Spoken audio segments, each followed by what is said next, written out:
Hi students, the subject name is BE 8253 Basic Electrical, Electronics and Instrumentation Engineering.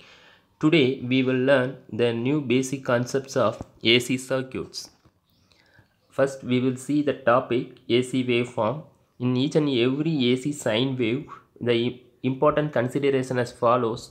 First one is cycle, and next time period, and next one is frequency, and last one is amplitude.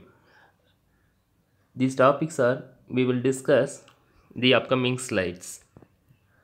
This is a diagram of AC waveform. In AC waveform, the time t is taken as a x-axis and voltage V is taken as a y-axis. First, we will discuss cycle. Cycle is nothing but one complete set of positive and negative half cycle is an alternating quantity is called cycle.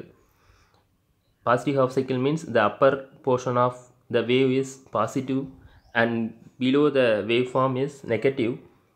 A cycle is nothing but one complete set of positive and negative half cycles in an alternating quantity is called cycle. Alternating quantity means the voltage and current.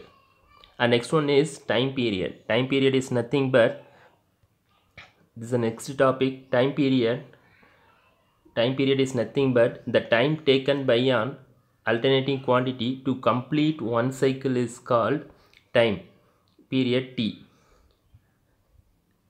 This is a time period t is equal to 1 by f. F is nothing but frequency. Therefore, the time period t is inversely proportional to frequency f. Frequency f is nothing but the number of cycles completed in a single second. That means 1 second is called frequency. The unit of frequency is hertz. That means f is equal to 1 by t.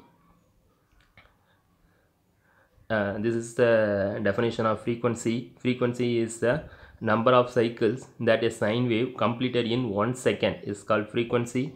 The unit of frequency is hertz. The formula f is equal to frequency f is equal to 1 by time period.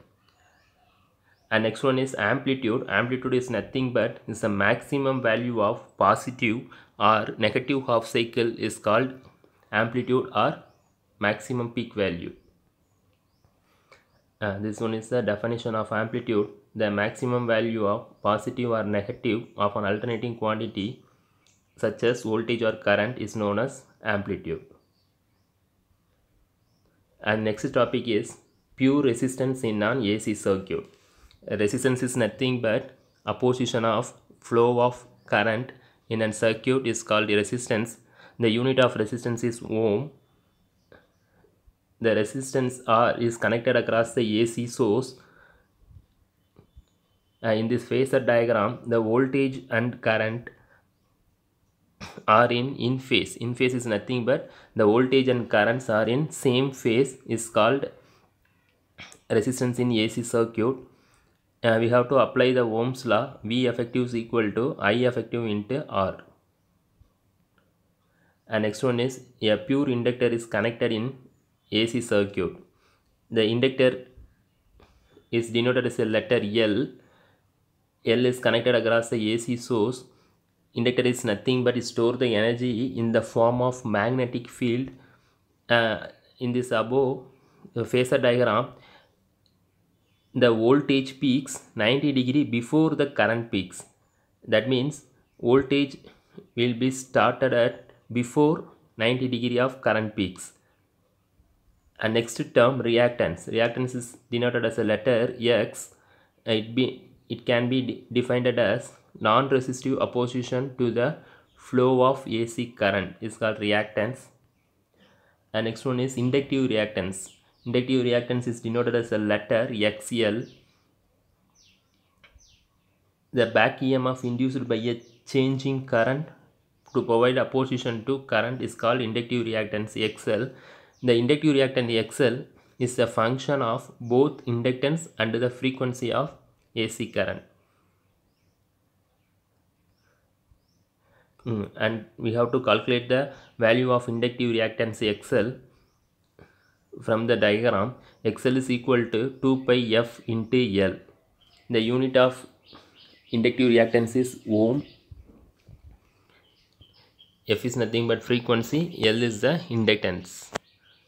We have to apply the Ohm's law. VL is equal to I into XL. VL is nothing but inductive voltage. We have substitute the value of XL in voltage, inductive voltage equation. So we get the value of inductive voltage VL is equal to I into 2 pi F into L. We are applying Ohm's law. VL is equal to I effective into XL. And next topic is a pure capacitor in an AC circuit. Capacitor is nothing but it is also a storage device. It stores the energy in the form of electric field is called capacitance. The capacitance C is connected across the AC source. So we get the value of voltage peaks 90 degree after the current peaks. That means current wave will be started before 90 degree of voltage wave. That means the voltage peaks 90 degree after the current peaks. And next one is capacitive reactance. The capacitive reactance is denoted as a letter XC. That means the energy gains and losses are also temporary for capacitor due to the constantly changing the AC current. And the capacitance reactance also affected by both capacitance and the frequency of AC current.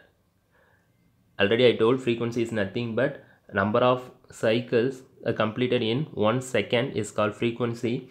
In India, 50 cycles, 50 complete cycles in 1 second. So unit of frequency is hertz. And next one is we have to calculate the value of capacitive reactance Xc in the above circuit. Xc is equal to 1 by 2 pi Fc. The unit of capacitive reactance Xc is ohm. And we have to apply the Ohm's law in the circuit. Ohm's law Vc is equal to I into Xc. We have substitute the value of Xc in capacitive voltage equation. We get the value of capacitive voltage Vc is equal to I divided by 2 pi F into C. So finally we have to apply the Ohm's law. Vc is equal to I effective into Xc. This is the equation of capacitive voltage. And next one is the series connection of RLC circuit. In each and every series circuit, the current will be same. The voltage across each elements are different. So in this circuit, the inductors across the voltage is VL and resistance across the voltage VR, and capacitance across the voltage is VC. The RLC circuits are connected in series is on AC source. The instantaneous current and voltages can be measured with the meters, like the required meters. The voltage are measured in voltmeter and currents are measured by ammeter. And next one is we have calculated the value of impedance in an AC circuit. The impedance is denoted as a letter Z. It is combined opposition to AC current consisting of both resistance and reactance. Therefore, the impedance Z is equal to square root of R square plus XL minus XC the whole square. XL is equal to, already I told, already we are discussed, XL is equal to 2 pi F into L, and the capacity reactance XC equal to 1 by 2 pi Fc. That means 2 pi F is equal to omega. We have applied the Ohm's law for an AC current. Vt is equal to I into square root of R square plus XL minus XC the whole square. So we have simplified this equation. Vt is equal to I into Z, or I is equal to current I is equal to Vt divided by impedance Z. Okay, thank you.